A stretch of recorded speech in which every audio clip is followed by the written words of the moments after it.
Which actor/actress nailed their role so well that no one else will be able to live up to their performance? It's always been funny to me that when Ian Fleming wrote his first James Bond novel, he intended the character to be dull.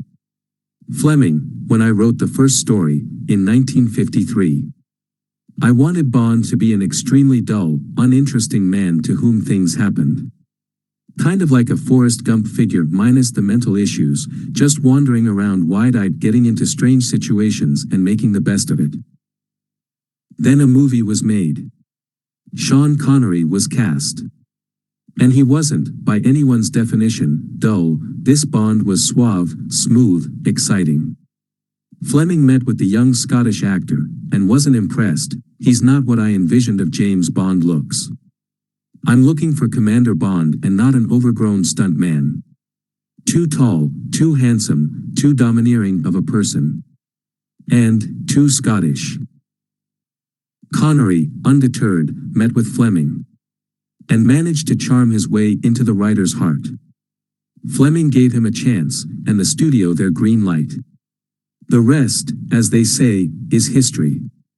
In fact, Ian Fleming was so pleased with the performance of Connery that in subsequent novels, the character James Bond was given a Scottish origin story.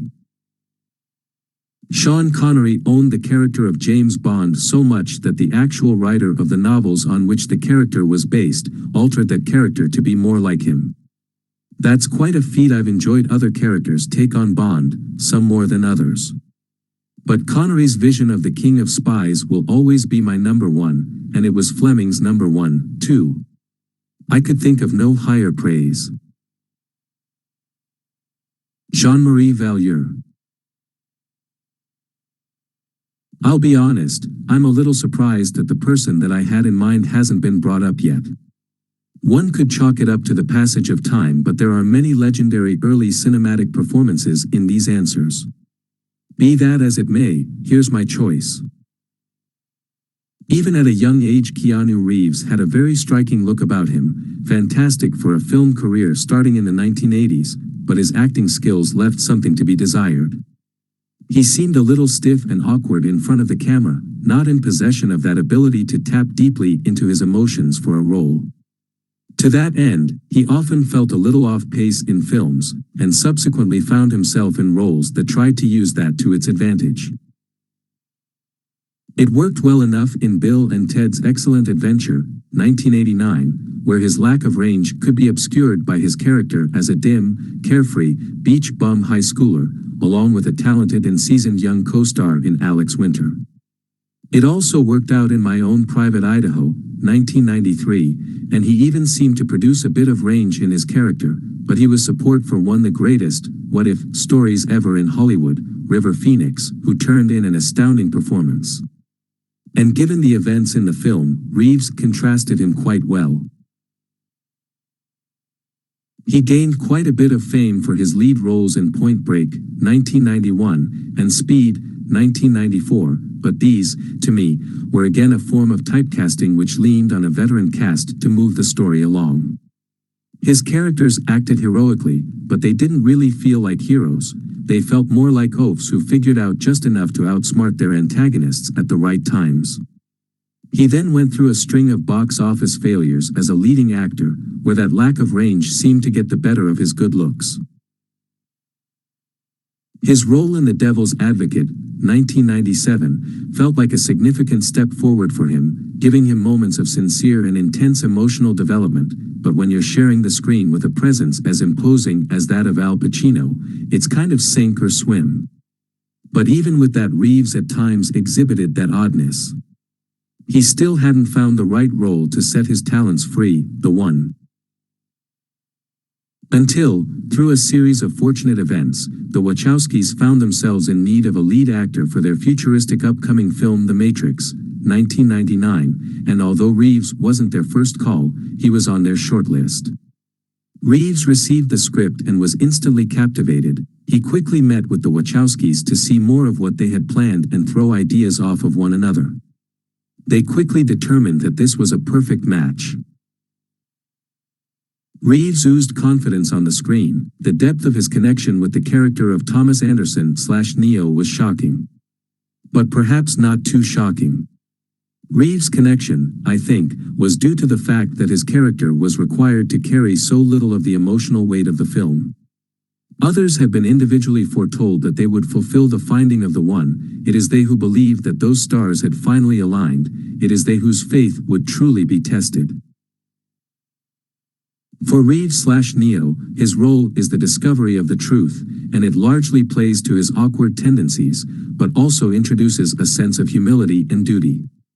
His defiant face-off with Agent Smith in the interrogation, his brashness in the fight with Morpheus, his fear upon learning about the real world, the moment of quiet levity with Cypher, right to that brave warrior stared down the barrel of Agent Smith's gun before it sent him to his death. These moments were not central to his character, so they were in a sense playing with house money. And he lived those moments, delivered them so purely, adding splashes of exciting color to the canvas. For me, it was a truly stunning performance. Will Smith. Brad Pitt. Get out of here. Keanu Reeves was born to be Neo. Maybe it was even prophesized. Scott Eden. Jeff Bridges read the script for Big Lebowski and said to the Coen brothers, "Did you guys hang out with me in high school?" He even wore his own clothes for the role, especially his jelly sandals that he still wears to this day. He would ask the Coen brothers if the dude burned one on the way over. If they said he had, he would rub his eyes to make them bloodshot. The dude says, "Man," 147 times, and they were all scripted. Now, can you imagine anyone else playing the dude? It was also John Goodman's favorite role to date. Mark B. I am 99% sure that Helena Bonham Carter is or knows what it's like to be mentally deranged. She is far too convincing in her roles, for my comfort. Which is why I think I love watching her movies. Not only does she appear whacked out in most of the films I've seen her in, with the exception of The King's Speech and the new Cinderella movie, she seems to actually enjoy being whacked out a little too much. I mean, I can't think of anyone who could play Bellatrix Lestrange so well. She just fits the bill. She is the physical manifestation of pure, unadulterated anarchy. I am scared of it, taken aback by it, and in love with it, all at once. Brittany Pruitt.